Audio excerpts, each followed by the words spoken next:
Hi, I just want to make a brief message here about being very cautious about who we put our trust in. I mean, I've said this before in the past, but obviously world events have shown us that there is a new political leader on the horizon, and it's easy for our hopeless hearts to want to put our hope in a man. But the truth is, God said that count man, every man a liar, but God be true. And Jesus says in John that his kingdom is not actually of this world, but it's of another world. So when it comes to expectations, what are we expecting in this world when it says that Satan is the ruler of this world? When I was sleeping the other evening, I woke up with a bit of an understanding that God was trying to help lead me and not get deceived by all this politics that are changing right now. Is that back when I studied the book of Kings, I studied 20 kings up north and 20 kings down below.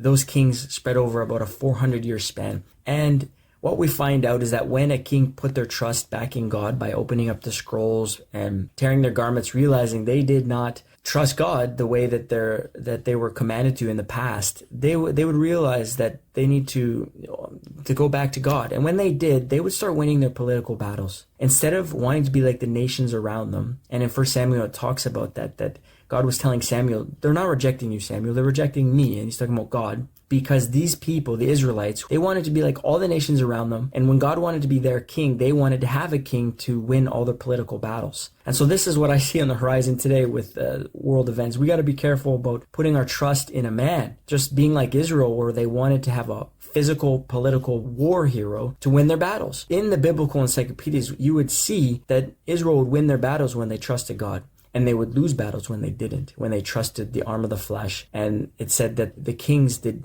what was right in their own sight, just like the judges. They basically leaned upon their own understanding, and they gained more horses and more political power, and they would lose. And when it comes to interpreting who is true and who is false, we need to look through a biblical lens.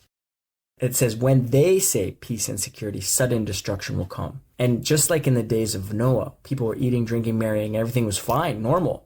Then the rain came and the destruction happened. So we have to be very careful not to misinterpret God's plan and expectations, because at the end of the day, this world is run by Satan. And if we're not discerning, we will be easily deceived. And it says, even if Jesus didn't cut the day short, even his elect would be deceived.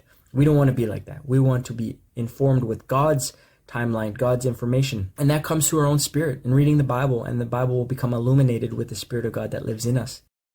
We know God is on the move, and yet let's be cautious not to put our trust in a man, just like Israel did back in the day. There is a great deception going on right now, and that really the only person we can trust is Jesus Christ, and he lives within us. He's not somewhere like far away. He's very, very close. So that's good news. That's the gospel. And I just pray that in these days ahead that we don't get too consumed and distracted with all these political events and keep pressing into God, because he is speaking. It's just, are we listening? Because many people have ears to hear, but they can't hear. And we don't want to be like that. So thanks so much for listening. And until next time, God bless.